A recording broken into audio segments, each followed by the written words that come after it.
নমস্কার, আমি ঋতুজাতা মুখার্জি। আজ আমাদের সবার প্রিয় নেতাজি সুভাষচন্দ্র বোসের জন্মদিনে আমার একটা ছোট্ট প্রয়াস। দামাল ছেলে কবি গোপালচন্দ্র মণ্ডল। কামাল করেছে দামাল ছেলে, ব্রিটিশের মনে ত্রাস।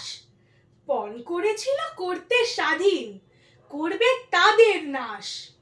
ইংরেজ ভয় কেঁপে উঠে তাই পালিয়েছে দেশ ছেড়ে। ভারতবাসীরা তাদের থেকে ক্ষমতা নিয়েছে কেড়ে। ভারতের মাটি দুর্জয় ঘাটি বুঝিয়ে দিয়েছ তুমি। তোমার জন্য স্বাধীন হয়েছে আজকে ভারত ভূমি। সারাটা জীবন করেছ তুমি আপসীন সংগ্রাম। হাজার হাজার শহীদের তুমি দিলে জীবনের দাম। নেতাজি সুভাষ বীর সৈনিক বিদ্রোহী সুর তুলে সবার হৃদয় ছুঁয়ে আছো তুমি, যায়নি তো কেউ ভুলে। সবার হৃদয় ছুঁয়ে আছো তুমি, যায়নি তো কেউ ভুলে।